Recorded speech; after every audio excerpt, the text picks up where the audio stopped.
Mga bro, isang game changer na naman para sa ating Philippine Marine Corps.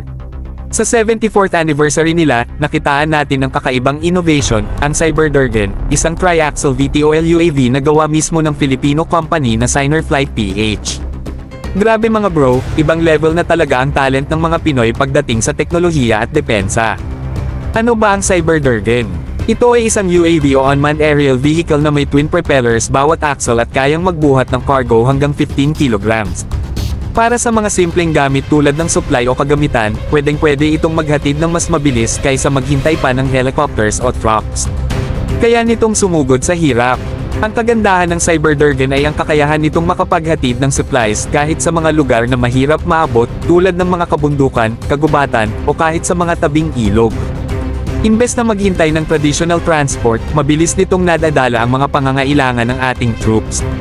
Hindi lang ito UAV, isa itong asset sa laban ng ating Marines. Gawang Pinoy, laban Pinoy.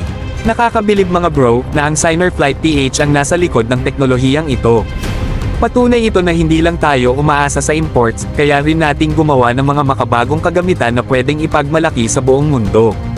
Sana suportahan pa ito ng gobyerno para lalo pang ma-develop ang ganitong mga innovation. Strategic advantage sa depensa. Bukod sa logistics, pwedeng gamitin ang UAV na ito para sa surveillance o monitoring sa mga malalayong lugar. Sa panahon ngayon na mahalaga ang information at bilis ng aksyon, malaking tulong ang ganitong teknolohiya. Keep up the good work, Philippine Marine Corps. Sana mas marami pang ganitong proyekto ang makita natin sa hinaharap.